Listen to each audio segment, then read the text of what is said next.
Hello again. I must apologise before we start about how poor the video quality is of the clip that I'm about to show.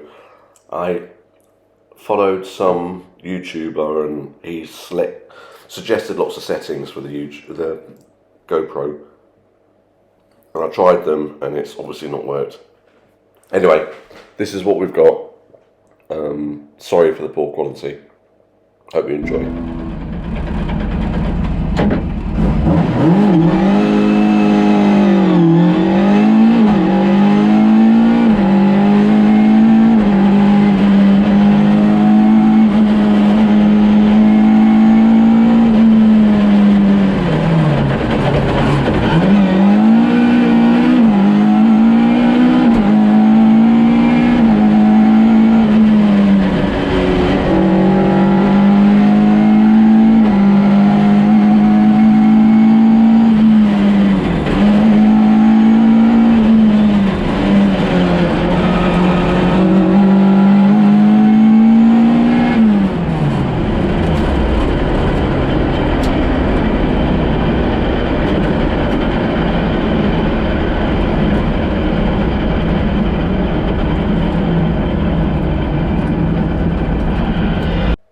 I'd just like to say that there was a couple of accidents on this hill climb, and a couple of friends had some big ones, and it's a scary hill. It is fast and there's a lot of granite, and I hope they're both alright, and hopefully good luck for the future. I'll move on and hopefully you'll come back and do it again.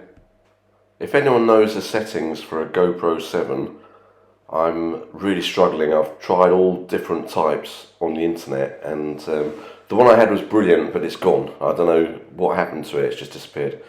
So if you could let me know, and I can program my GoPro and it'll go back. It's just that I get too much light through the windscreen. Thanks very much.